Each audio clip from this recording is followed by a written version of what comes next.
And from Washington, D.C., I'm Chuck Wexler. I'm the Executive Director of the Police Executive Research Forum. And thank you for listening, watching in on today's discussion about violent crime and resources that can be available to you. So we will have several presenters. You're going to hear from Omaha and Milwaukee, and then other subject matter experts from around the country. And the whole purpose of this discussion is really to provide you with some insights into what other cities have done, but then most importantly, to make you familiar with what this project is and resources from the Justice Department. As you can see, the slide that just came up refers to technical assistance that you can avail yourself of from the Justice Department. So we'll come back to that. We'll talk about that.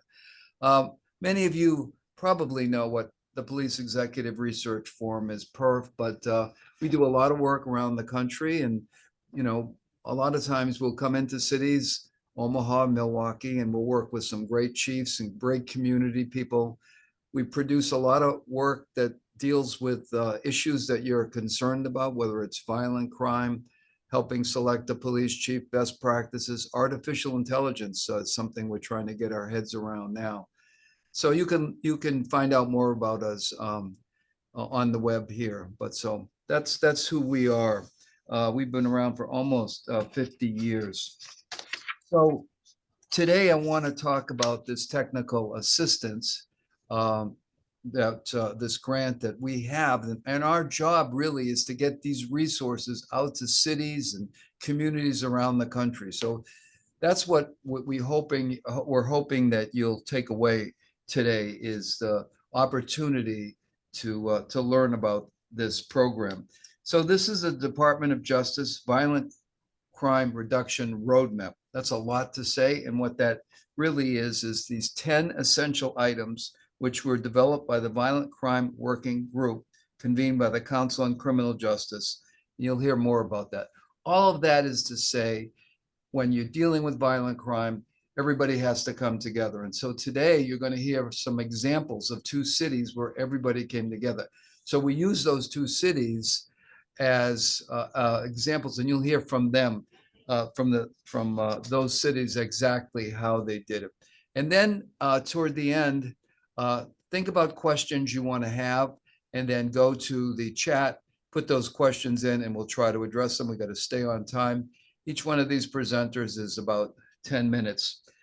So that's what this is about. And without further ado, I really want to let you hear from the people who are actually doing the work. Omaha, and as you can see, these are the objectives. Really, it's dealing with violent crime, dealing with the community, getting everybody together, sharing information. Let's hear from the chief in Omaha, Todd Schmurder, and Willie Barney. The chief has been with the department since 1996. He's the longest serving the second longest serving police chief among major cities. He's a great chief. And with him is Willie Barney, who's the CEO of Empowerment Network. So these two individuals are going to give you a sense of what does this look like? What does it look like when the community and the police work together around violent crime?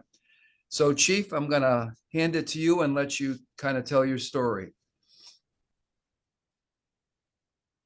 Hey, thank you, Chuck. I'm trying to get my video to come on here. So, okay, you're good. You're looking good.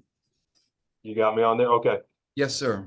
So the city of Omaha is about 500,000 people. And in 2007, 2008, we really struggled with violent crime, really centered around what a lot of cities have. It was a gang and gun violence, a lot of shootings in our poverty areas of the city.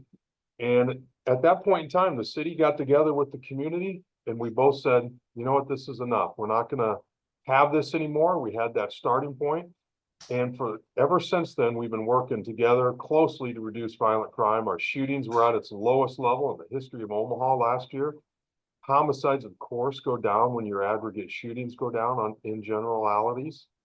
But also our other vital signs Our clearance rates are way up for homicides. We solved 100% of our homicides last year, 100% this year so far. Officer-involved shootings are way down, and citizen complaints are way down. So community involvement, community partnerships not only does a great number for our city to reduce crime, but it also increases just the general feel of how policing is in the community and reduces those citizen complaints that generally come about. Willie Barney's been a great partner of mine. He heads the Omaha's Empowerment Network. What I consider one of the greatest community organizations in this country. Their success has been unparalleled to address root causes, bridge the gap between police and community relations. And I'm going to turn it over to Willie to kind of talk about his 17 years of collective work within our city. Thank you, Chief, and thank you for the opportunity to partner. Hope you can hear me okay. As Chief has mentioned, he talked about Omaha, 39th largest city, 500,000 population, 17 years of work. Anytime we have the opportunity to speak, we let people know that there's now close to 10,000 people that have engaged with us to help develop this strategy. The reason we did it, as Chief said, and when we looked at our community back in 2006-07, we were headed to an all-time high with gun violence, but there were some other issues around poverty, unemployment, and low graduation rates that we decided that we really needed to work on. We began, as Chuck mentioned, we began to bring people to the table, starting in our North Omaha community. That led to community forums. From those community forums, the community identified reducing unemployment, improving education, and reducing gun violence as the top 3 priorities. So similar to the roadmap, we then talked about what are the goals that we have holistically, and specifically, we set a goal that was bold, that we wanted to see an 80% reduction in gun violence. That was not from Chief and I, that was from the community that said, this is our goal, this is what we want to achieve, along with some other factors. By 2020, before the pandemic hit us, in 8 of our key measures, we had seen measurable success. Most strikingly, we did see a 70% reduction in gun violence, as Chief had just mentioned, along with some of the other root cause work that we were seeing some progress on. Today, we're specifically focused on Omaha 360 and the partnership between community and police. We started with 3 people next door. That has grown to a weekly meeting where anywhere from 80 to 100 come together. Chief Smarter is there along with his leadership team and the community. We have developed into a more comprehensive strategy, prevention, intervention, enforcement, and reentry. And that has led to, and I'll turn it back over to Chief to kind of walk through the numbers that we have regarding the impact. Thanks, Willie. As you can see, in 2007, 2008, that was our high numbers by our standards in the city of Omaha, that we consider that an epidemic number of shootings.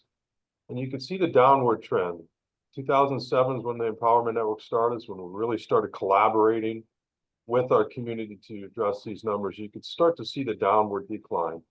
2017, 18, and 19 represent historic lows in the city of Omaha. We did spike in the pandemic year, just like every major city did. And the point I'll make on that is one reason you saw the spike is we lost our community partners.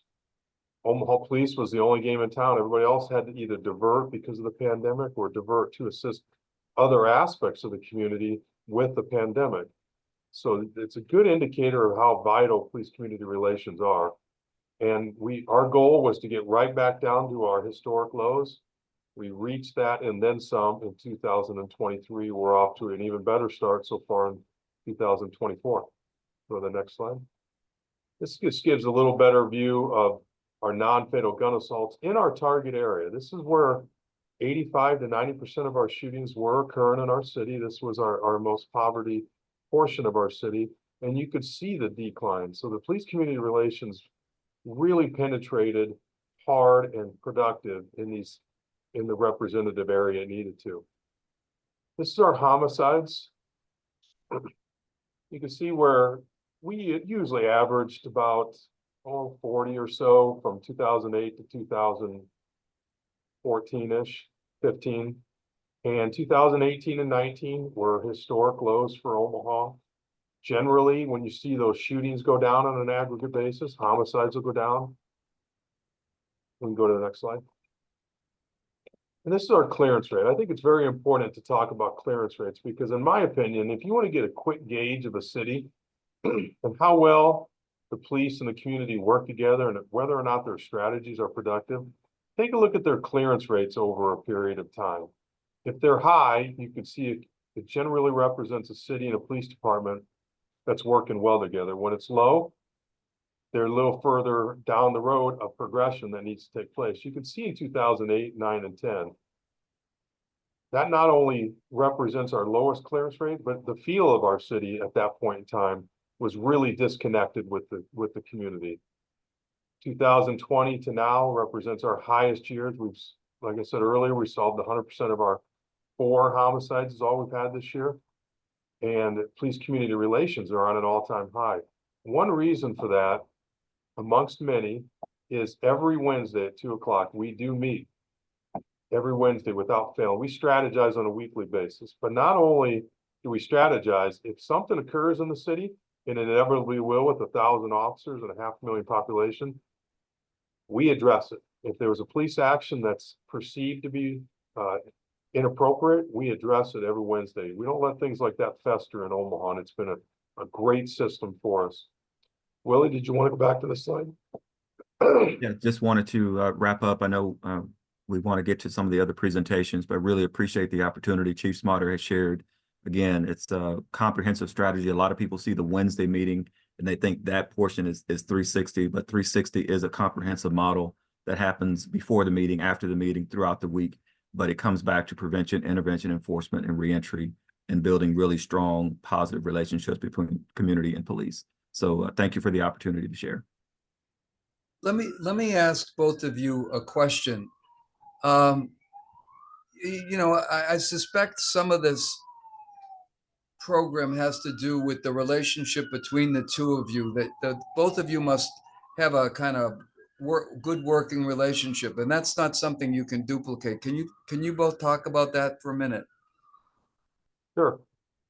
Well, both of us have been around forever. I've been chief almost 12 years, and Willie's been at this for 17 years. And then 3 years prior to that, when I was assistant chief, I was part of it. So 15 of the 17 years, we've been pretty symbiotic. And, we went through our tough times too, Chuck, not necessarily personally between us, but early on, it took a lot to get the community and police to come together. Not only from my end, there was a ton of apprehension from the department, but from the community side. In fact, early on, we actually had some of our meetings protested. Happy to say, 17 years later, those very same protesters participate in our meetings every week and kind of reformed and kind of saw, hey, this is something good in Omaha, and the productivity and the product that's put out has just generated momentum after momentum. Willie, go ahead. Yeah, outstanding relationship. One of the things that we've learned through 360, and some people question, do you really need to meet every week? And how in the world do you get 80 to 100 people to show up every single week?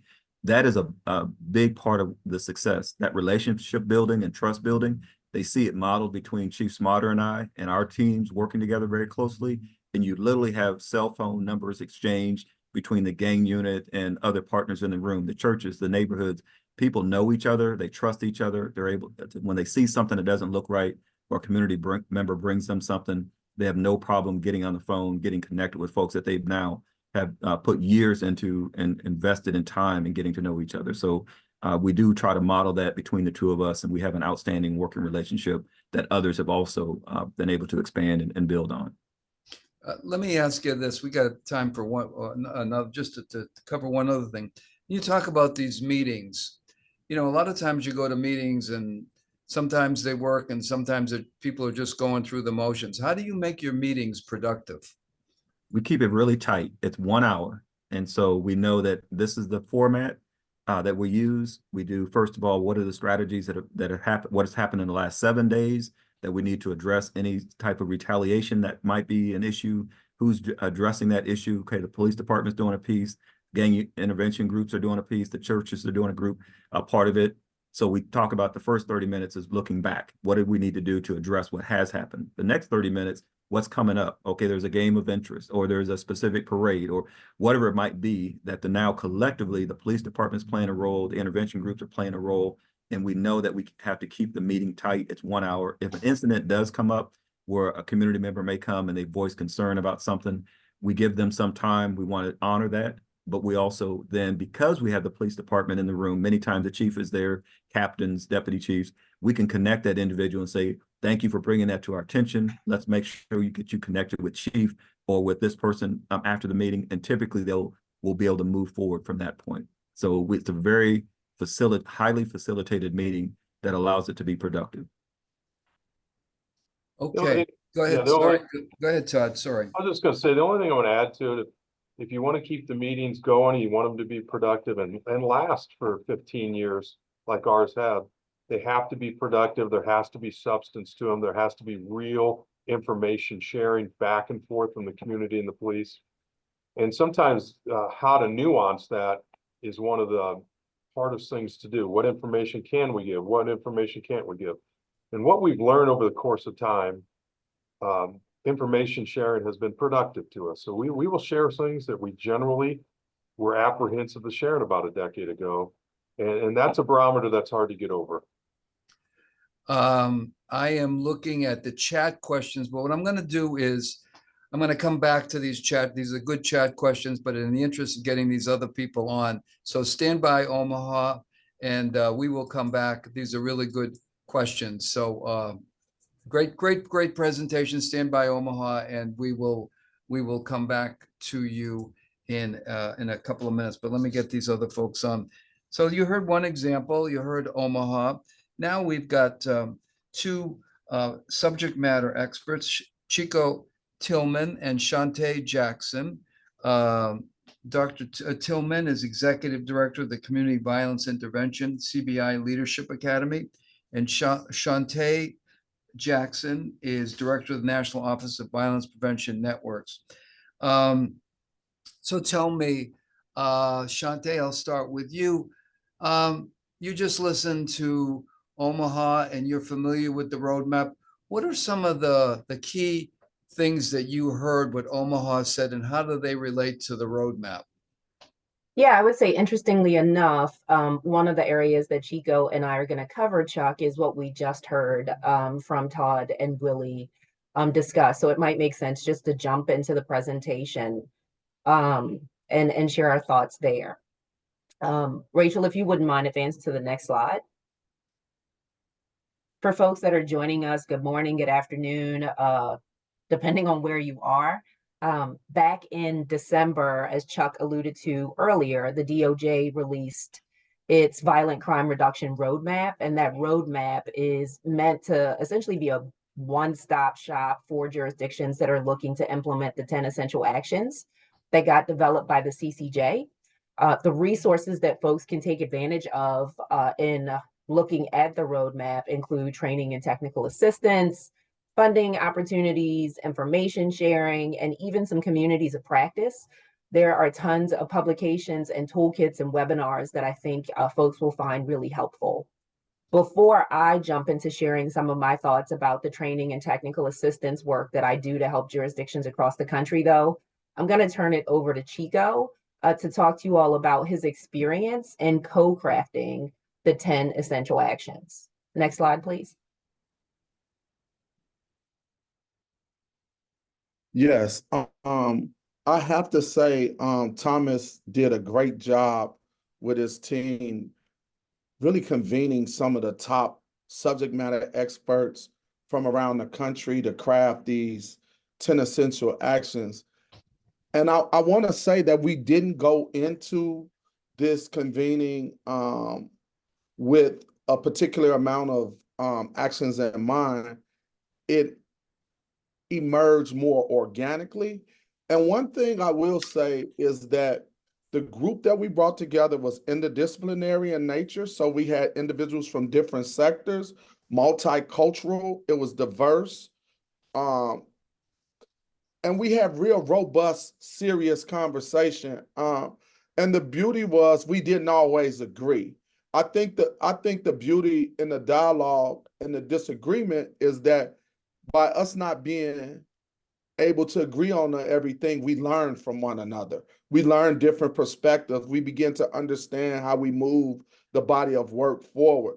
And we took an approach that was both qualitative and quantitative, a more mixed methods approach, We, of course, analyzed the data and talked about the data and what the data looks like.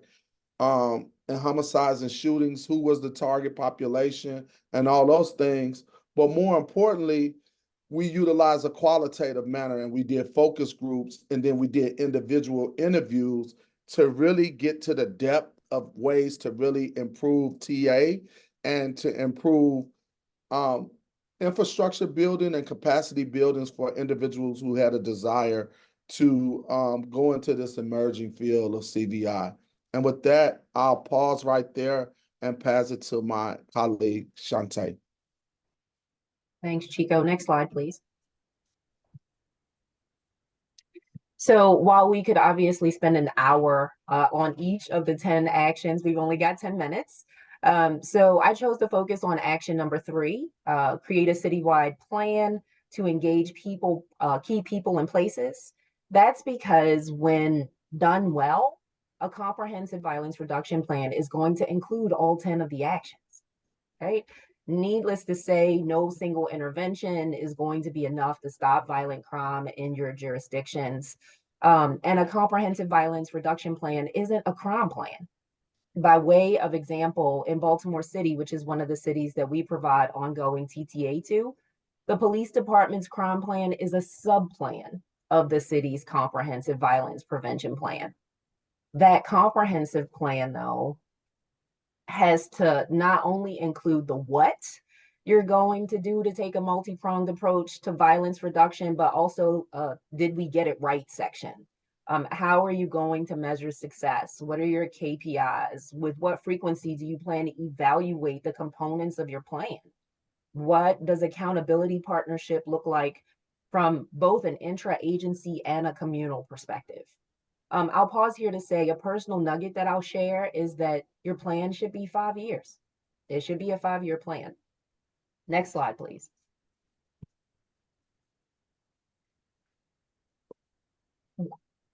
As we think about what falls in between the what of your plan and the did you get it right section, we've got to keep in mind another question.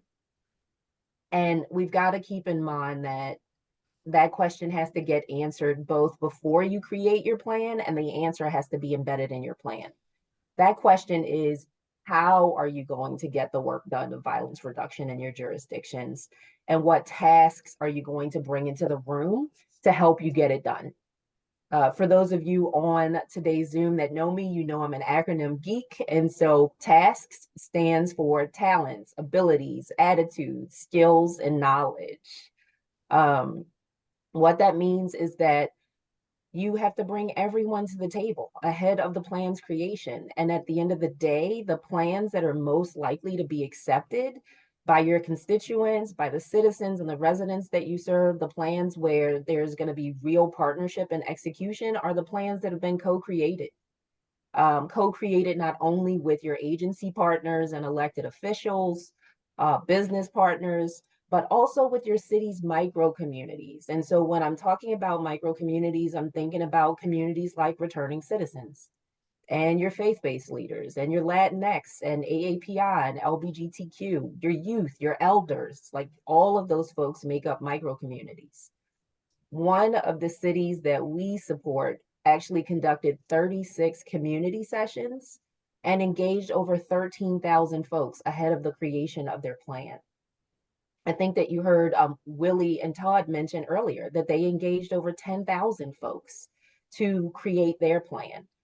What I'd share is that in this way, what happens is you're able to co-create a plan with your residents, and it's not a plan that is solely owned by your mayor or by your police chief, but it's jointly owned with them. And what that translates into is a lot of communal support and engagement and partnership. To the point made by Todd and Willie earlier, doing the work in this way really deepens those pre-existing relationships, and it forges new ones in ways that are focused on violence prevention and intervention. Before I turn it back over to Chico again, I'll just close by saying that the cities that have seen success by being really thoughtful about using both traditional and non-traditional public safety approaches in their plan development and in the execution of those plans are the ones where we've seen the most reductions in violence year over year. In addition to Baltimore, two other cities that were providing ongoing TTA to, Indianapolis and Mecklenburg County, which is in Charlotte, North Carolina, come to mind for me when I think about solid plans that include all 10 actions, and as a result have seen reductions year over year. Next slide, Chico, when you're ready. Yes. Engaging key people with empathy. One of the things I wanted to bring out is the importance of utilizing individuals who have cultural sensitivity, cultural humility, and have a deep understanding of the community to connect with people in these most vulnerable communities. One of the things we discovered during the pandemic is that people in the CVI space have access to individuals who have been ostracized, and they can connect with those people.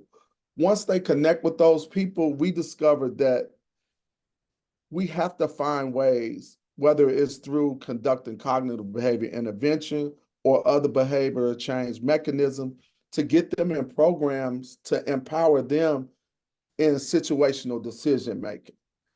By empowering them in situational decision making, it helps them make better decisions when they're dealing with conflict, because we understand that conflict is normal, and then they can be in situations where they can have positive, non-aggressive outcomes. Lastly, because I know we almost at time, I think it's critical that we take a comprehensive approach and that everybody get involved in helping this CVI and public safety ecosystem in the same way we address COVID, and look at it as a pandemic or epidemic, and figuring out what role can everyone play in reducing violence in our most vulnerable communities. Thank you.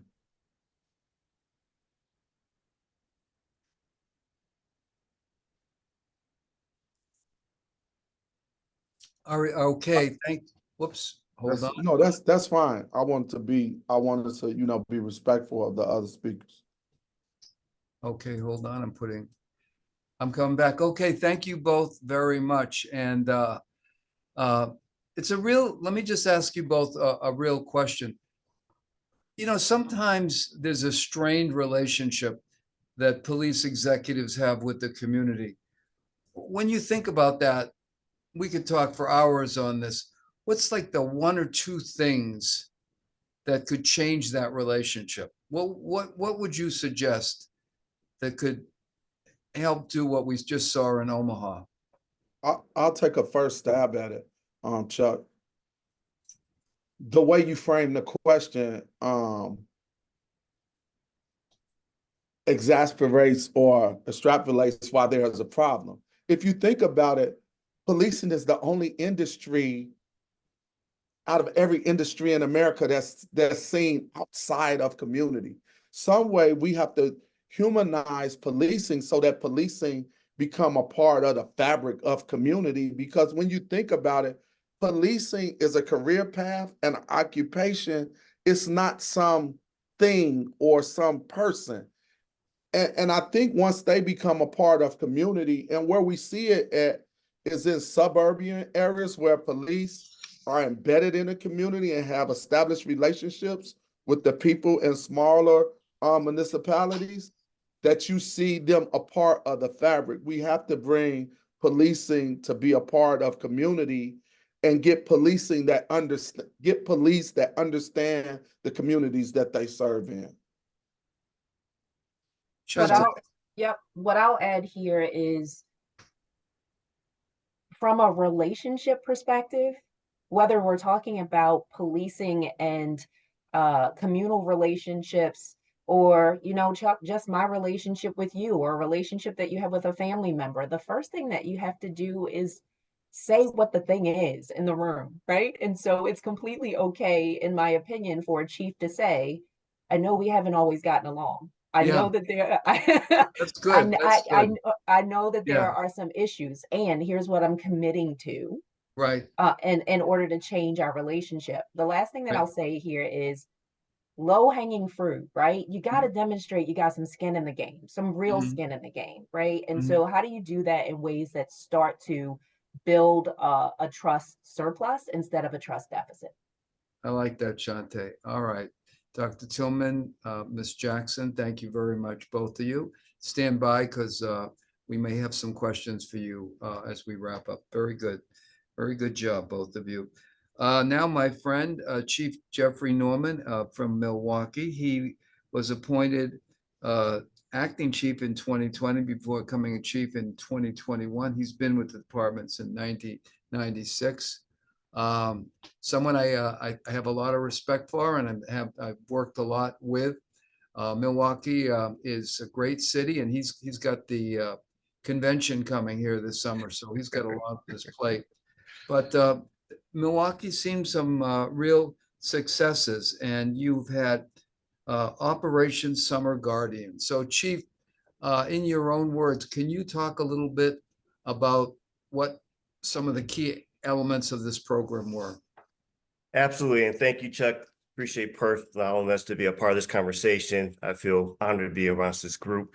I do want to touch a little bit on a VR fast and then tie into the Operation Summer Garden because it aligns with a lot of the discussion that we have here in regards to the discussion about collaboration. One of the things that Dr. Tillman talked about in regards to treating the violence that we're dealing with as we have responded to the pandemic really ties into this particular program, which is only 2 slides. It's the VR FAST. I know Shantae says she loves acronyms. Well, VR FAST represents violence response and public health and safety teams. This particular group has been born out of, there was a response to COVID-19, but as we start to see that things start to kind of, be able to be resolved with a lot of different things we have put forward for the COVID-19, we saw, as in many major cities, uptick in violence in regards to non-fatals and homicides. So the VR FAST was a group effort of going after root causes creating the violence and crime. One of the things, the goals is utilizing our respective subject matter expertise to deal with whether it's like homelessness or with this mental health or trauma.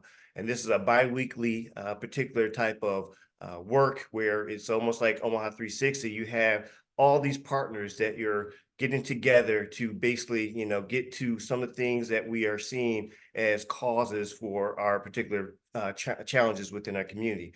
And as you can see in this diagram, MPD is part of the solution, but we're not the solution. Seeing that this is actually led by many of our partners who are better at, talking and handling, the underlying issues of crime, especially when you start talking about trauma, mental health, you're talking about in regards to, unemployment, poverty. And so these are things that are reflective of what collaboration looks like, how we need to really build relationships and be part of the solution. And again, take that S off our chest as law enforcement and not be the solution. Moving on to Operation Summer Garden, or like we like to call OSG, something that was created back in 2022 as a response against seeing the uptick in firearm violence. One of the things that as a team for the Milwaukee Police Department saw is that we cannot stop our proactive work, but we need to make sure how are we reaching across the aisle, not only to our community partners, but also to who we serve, the public, to ensure that we're not taking a foot off the pedal of responding, but we need to respond in the right way. Too often, as we talk about in regards to proactive response to violent crime in our communities, it's, reflective of, targeted enforcement, occupational type of style. We are in the neighborhoods while any particular type of communication because we want to surprise the individuals who are doing harm in our community.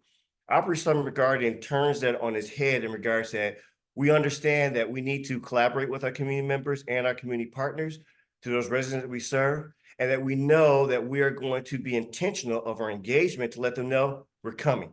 It's not good to be surprising because there's no surprise to anyone, if anything, that you're turning off a lot of the good people in our community based on that you're not really being a coordinated or working in tandem with them.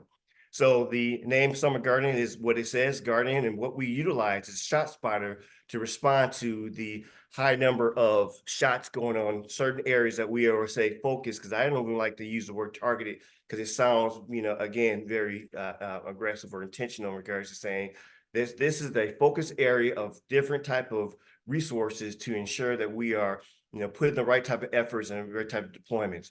So we use what's called a SID officers or Special Enforcement Division. Our TU is Tactical Enforcement Officers and district personnel, but we also knew that we had to have a mentality for these officers to understand it's not about going in and getting numbers. It's not about going in and trying to, again, occupy. It's about being observant, being engaging, being a part of the community, being in the areas where we see these type of challenges and know that we are there for the right reasons, not to turn off our residents. So we really focus on community engagement in those particular areas. Part of the success of this particular program since 2022 is how we manage messaging. So one of the things that we did was had a pre-deployment conversation with a lot of our community members. We had basically a meeting with our faith-based. We had a meeting with, this is all of one big entire meeting, faith-based partners, our violence interruption partners, our community stakeholders, residents, our faith-based partners, elected officials, and said, this is what we're thinking about doing. This is what we're seeing using the data coming from ShotSpotter, because ShotSpotter is a reflection of, again, firearms being utilized in areas illegally in regards to shots being fired. We use that as that is the starting point. But there we had the discussion of this is what we're seeing. These are the things that we want to do, the proactivity, but we're here to hear what is your concerns. How can we be better in regards to deploying our services and ensuring that we are doing the right thing with the right type of intentions and also communicating with our community. And one of the things that we did, not only having this pre-conversation, but we had continued conversations all throughout the deployment. Having that feedback loop, understanding that we need to make sure that we're getting that particular type of feedback of, are we doing what we say we're going to do? Is this what we're trying to, or are you seeing the outputs in regards to this particular type of deployments? And so we also had pre-deployment surveys. We had door hangers. We had constitutional refreshers for our officers who are going to be part of this deployment, because we want to make sure that they understand that we want to have legitimate, constitutionally based actions out there, that we don't want to see, again, people out there being harassed or being, again, dealt with in an inappropriate or unprofessional manner. This is just an example of the pre-survey questions that we presented out to our community stakeholders, because we want to get that feedback loop of, what are the things that you are aware of this particular program? What are the things that we need to be aware of? What are you seeing? And it's important to get that evidence base, because we should be continue to not only see what was post-survey and pre-survey and post-survey, but how we can improve as we continue to do these particular type of deployments. This was examples of a post survey, because again, we want to make sure that we are getting the type of results that we're looking for from our community. Not just saying that it's all about how many guns you got, how many arrests you made, but what are the important feedback items that we're looking for to make sure that we're on the right pathway. Again, 21st century policing is all about the first pillar, or not all, but it has the first pillar, trust and legitimacy. So having this type of conversations is important to ensure that we are making the type of impact that we're looking for. This example of the door hanger, and as you can see, there's a QR code there. So we understand that there is a whole type of, communication mediums out there, social media, use the media in regards to having press conference, but sometimes you got to go old school, because especially when you're dealing with certain challenged neighborhoods, we have some of our older population who are not all on, the internet or dealing with or have the access to the particular type of other electronic mediums that we use. And so using door hangers, using our officers to go out there and hang one of the doors, we're making sure we're trying to cover as many bases as possible to let our community know that we're coming. In fact, it was kind of humorous that the assistant chief over our investigation division bureau has said, I've never been a part of a deployment where we're telling people we're coming and that we're going to be in the neighborhood doing these particular type of work. I do have a example of one of our weekly social media posts, but I'm not going to play. It's too much work to get this up, but you can go on to YouTube and get Milwaukee Police Department Summer Guardian. But it shows weekly updates about what we're getting in regards to the particular type of outputs, the arrests, the weapons, as we know that we're definitely challenging our communities about firearms. But this is where, again, we're trying to make sure that we're giving updates and timely updates to our community about what we're doing in regards to these particular type of work. But we had a number of different deployment zones. We had ensuring that we were being moving around. So it's not only one particular area of focus. We have an entire city to patrol. So it's not that we're going to say this is our only problem community. We want to make sure that we're being judicious in regards to our work. We use a number of different resources for these deployments. We had officers in full uniform. We had undercover officers or plainclothes to be, spot persons to look out, because we want to make sure that we're focused on the right people for the right reasons in regards to the particular type of work that we're doing.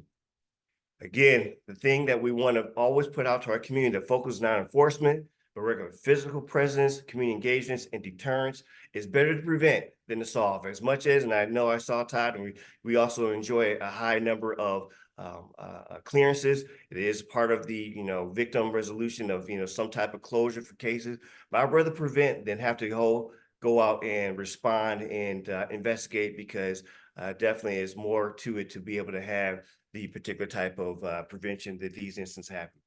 Some of the takeaways in 2022, what we saw for those focus areas, an 88% reduction in those number of ShotSpotter notifications, weapons being used. We also saw fewer homicides and non-fatal shootings in these particular areas. So we saw that we were on to something good. In 2023, just a couple of, the outputs that we had, a number of arrests, illegal firearms, guns being taken, stolen vehicles recovered. So we're seeing that as we focus in these areas, we really are being able to focus on those who are doing the most harm without harming our reputation, but also our engagement with our community. Some of the things for our community interactions, we did what was called parking walks. 116 were conducted during the 2023, where these are where we tell officers, get out the cars, go and talk to the kids, go talk to grandma on the porch. Ensure that it's not about you driving through a neighborhood, mean mugging or giving people a side eye. Positive community contact, get out there and engage. You can still be vigilant and still be able to engage with our youth, be able to go to lemonade stands or help somebody move in a washer, because that is what our community looks for when we want to have that type of, we are together, not that this is I'm just driving through looking for somebody carrying a gun or shooting or firing off a weapon there. Some other things that we had was that we're working with, our academic community. So we're really kind of get deep dive in regards to, are we doing the right things? Are there things that we can have takeaways? The pre-survey and the post-survey was something that was recommended from our academic partners, the Medical College of Wisconsin, so that we're able to ensure that we are doing that feedback loop, understanding what are the gains and what can we do to work more in the future. Some of the takeaways that we like to say that, if there's anything for that was being presented, and then again, this is just an ongoing theme here from all the other presenters. Collaboration is the key. Lean into it. Humble yourself, understand that you don't have all the answers. It's important to talk to everyone. I always say this in regards to the work for our police department. The biggest thing that we're working on is trust. We know that we have trust in many communities, part of our community, some in others, and some none. And we need to be able to work with all those different parts of the challenges to ensure that we're really leaning into ensuring that we are building that trust, but also that we can do positive, proactive policing in a constitutional way that still creates impact, but you don't have to do it in a way that is disrespectful to our community.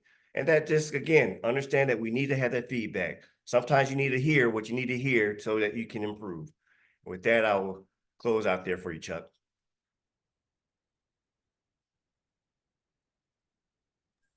Hey, Chief, I thought you could read lips for a second. Hey, hey, listen, that was a great job. Let me, in the interest of time, let me go to Rachel Affelbaum. We have questions for everybody here, and I'm a little concerned that we get those questions answered. So a little bit about Rachel. She's running this project, and she's the one who people should contact. We'll tell you how to do that later. But first, Rachel, why don't you address the questions for some of our previous presenters? Absolutely. And I'll just ask our previous presenters to come back on camera, since I think we have questions for all of you. One of the first questions is for Omaha 360. And it's, what kind of involvement did the prosecutor's office have? And did they use certain prosecution tactics to bring down the number of firearm-related incidents? Sure, I'll go ahead and take that question. Obviously, the prosecutor's office is an important conduit with the police department and to some degree the community. So they're involved, they're at our meetings, they participate in our meetings. We haven't had too many issues with breakdown in communication on the prosecutor's office in Omaha. And that's an important facet if you're attempting to reduce crime in a community, because knowing which crimes to go after, be strategic with them, and then successfully prosecute them is very important. One of the things that ties to that, and I think it was Chief Norman talked about it, and Chief Smotters hit on this quite a bit, is we do not work to see ourselves arrest our way out of what we got into. And so to see the police department move from Chief talks about this, I'm stealing your words, Chief. 90% when they started was enforcement, and now they're a third.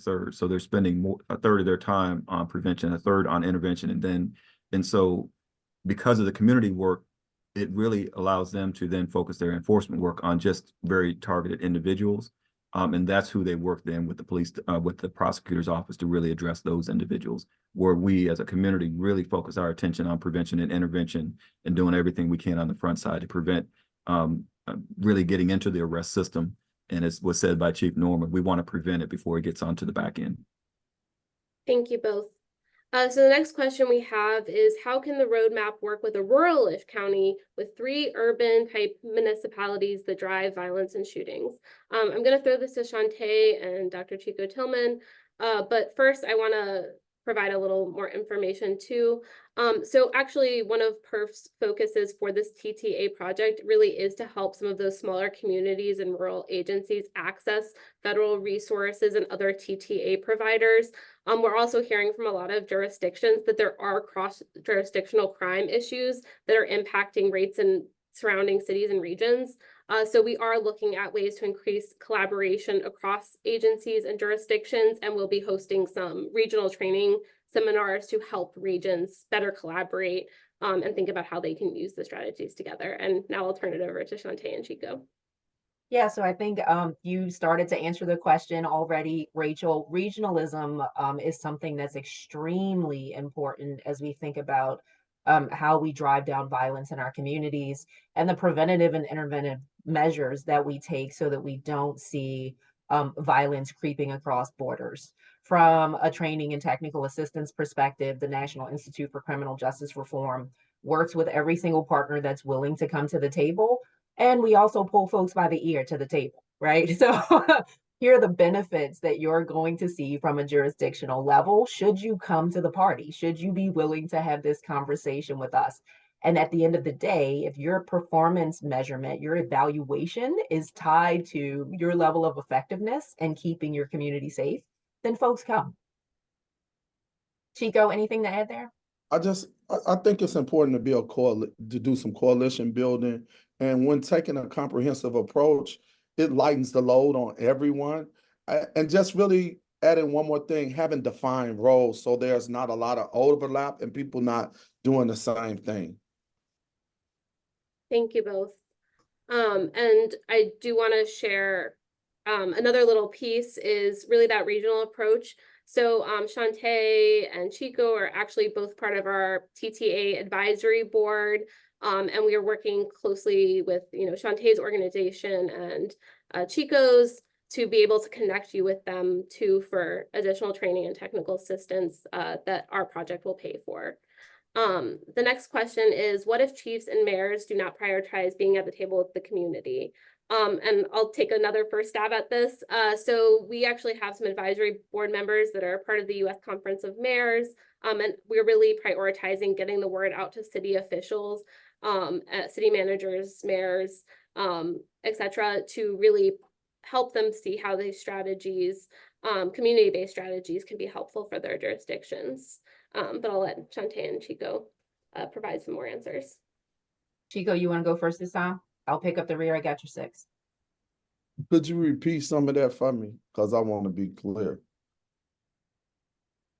In terms, Rachel. Yes. Can you repeat the question for Chico, Rachel? Sorry. What if chiefs and mayors do not prioritize being at the table with the community? then there's going to be challenges with the patrolmen and the sergeants. I think unfortunately, we try to say we want everybody that's doing direct service to be involved, but in most situations, there has to be leadership involved in order to validate the work that's being done on the ground. And where we've seen the most success is where the chief signed off and validate the work being done on the ground. And also the directors and OVPs work at a high level with chiefs and superintendents across the country. A great example, I just did a class 2 days ago with former Chief of Police Charlie Beck. One of the reasons they had so much success in LA is because he reinforced that people in CVI did different things than policing, and he allowed for it to take place in different jurisdictions and precincts. And Hey, I'll pass it to Rachel, let me interrupt here for a second because I want to hear from Rachel Santos and Kristen Mahoney, kind of give them, I'd like to introduce them. I'm in the interest of time. I'm watching the clock. It's I got 10 minutes here, so I want to make sure we give them an opportunity. Rachel Santos, you're a crime analyst, and your thoughts, and then Kristen Mahoney, you're in the on-deck circle.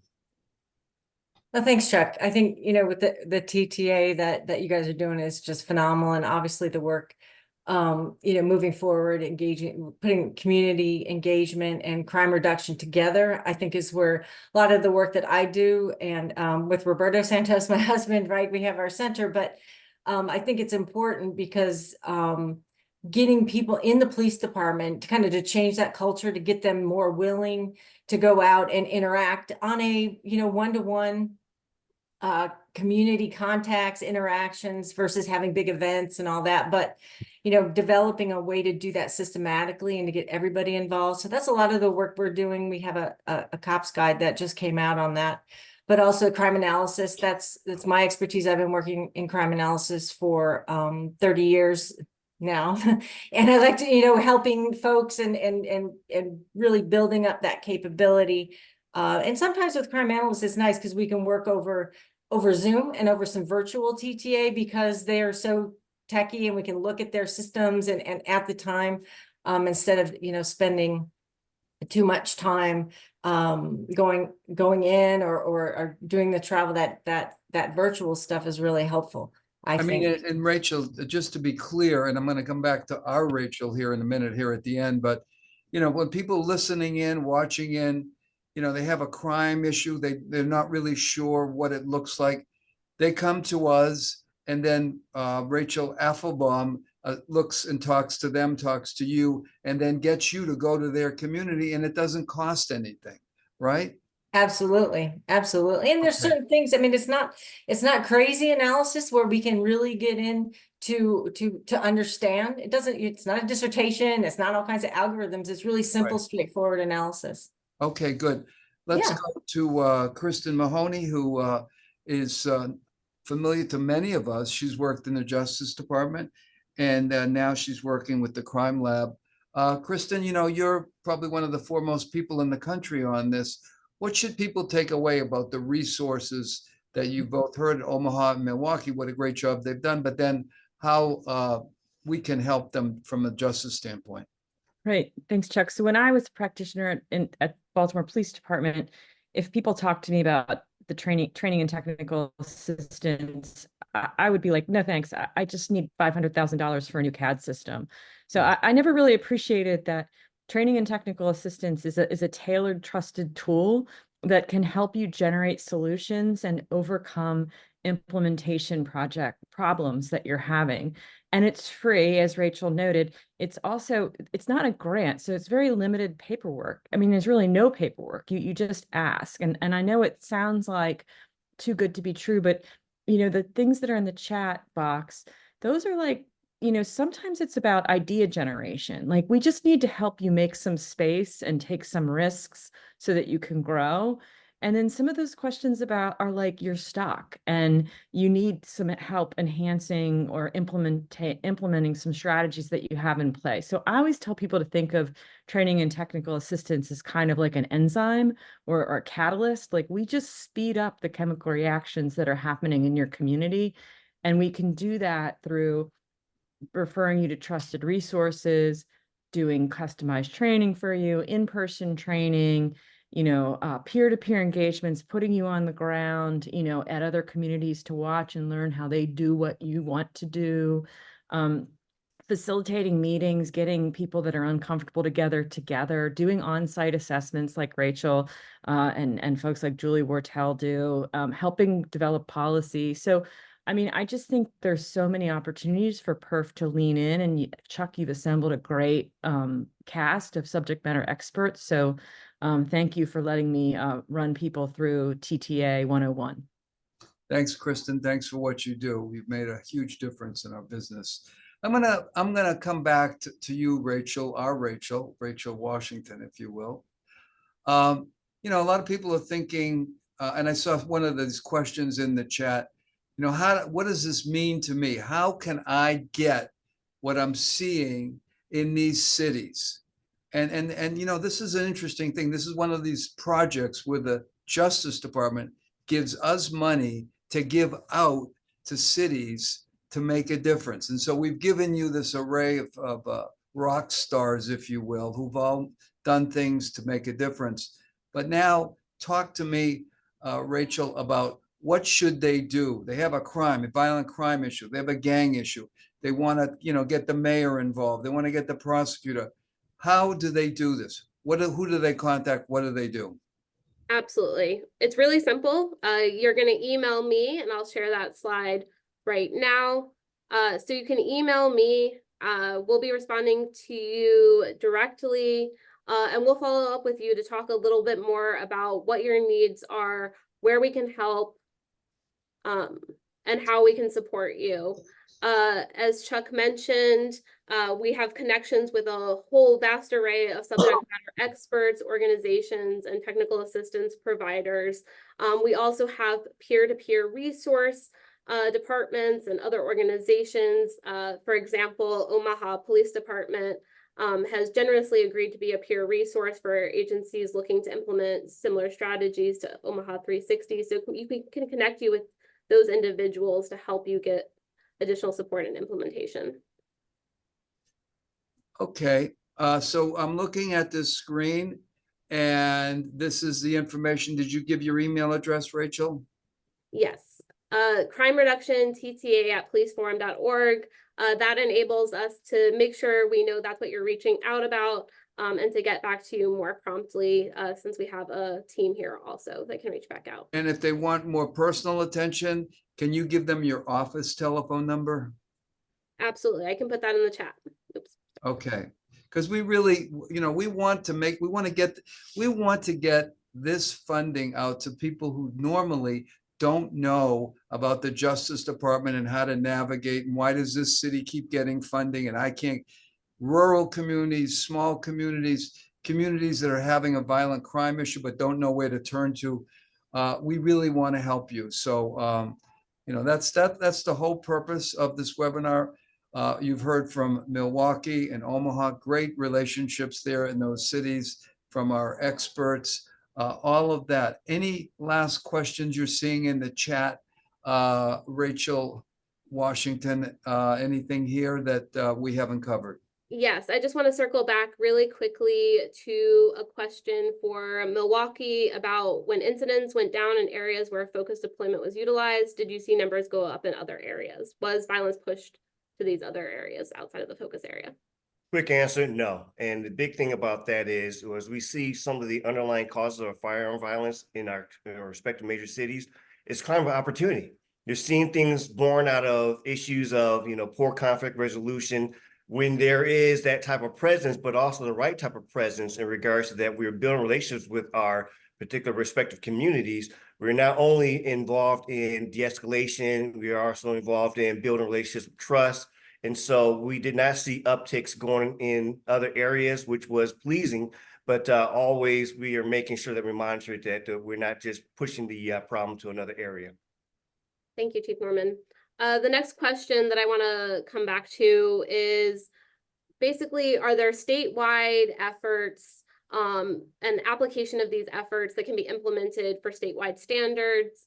I'm going to hand this over to Shantae because she works with the Offices for Violence Prevention networks, and those are statewide efforts. And Kristen may have some ideas also, having worked in the Maryland Governor's Office or Mayor's Office. Yes, I would say that we see a lot of opportunities opening up for broader application across states. As it stands right now, we have 12 state level offices of violence prevention across the country, who do a host of things, but their primary responsibility, in my opinion, should be the orchestration and administration of coordination of funding, of resources, and of initiative related work. I'll pause here because I know that we're at time, just to turn it over to Kristen for her closing thoughts. Every state has a state administrating agency for the Burn Criminal Justice Grant. And I would encourage you to go on to the Bureau of Justice Assistance website and look to find out who leads your state administrating agency. Their primary responsibility in working for the governor is not only to administer those funds on behalf of the Department of Justice, but also to implement innovative security integration strategies between state and local government. So that they are the ones that have the ear of the governor, and they also have relationships with state police, parole and probation, corrections, juvenile services, and they can facilitate those types of strategies for you. And if anyone needs help with that, they can reach out to me directly and I can help you with that. Thank you both. Or reach out to me through Rachel, sorry. Yes, absolutely. So I'm going to just end with one last question because I think this really gets to a key point, is how do community members promote these type of community-based strategies within their city? So we are still encouraging community members, community-based organizations to reach out to us. We do think this TTA is much more effective if it's driven, by the leaders at the top, like the mayor's office, the chief, or other criminal justice stakeholders or community-based organizations.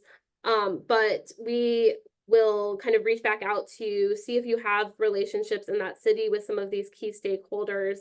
And since we have a lot of connections kind of across jurisdictions, we'll see if we can maybe enhance that collaboration or find other ways to kind of make them aware of this initiative and see if they are open to receiving training and technical assistance. And I'm going to turn it back over to Chuck to. Okay, we are right just about on target here. Thank you, first of all, to our speakers, to everybody, outstanding. Thank you for what you do for your communities. Thank you for what you do for all of us. And with that, thank you, my Rachel here in Washington, for doing a great job. And final plug for PERF, come to Orlando at the end of May for our annual meeting. You'll see a lot of the people here there, and I'll get to see you in person. So thank you all, everybody. Thank you very much. Have a great day, and keep doing what you're doing. We appreciate you all.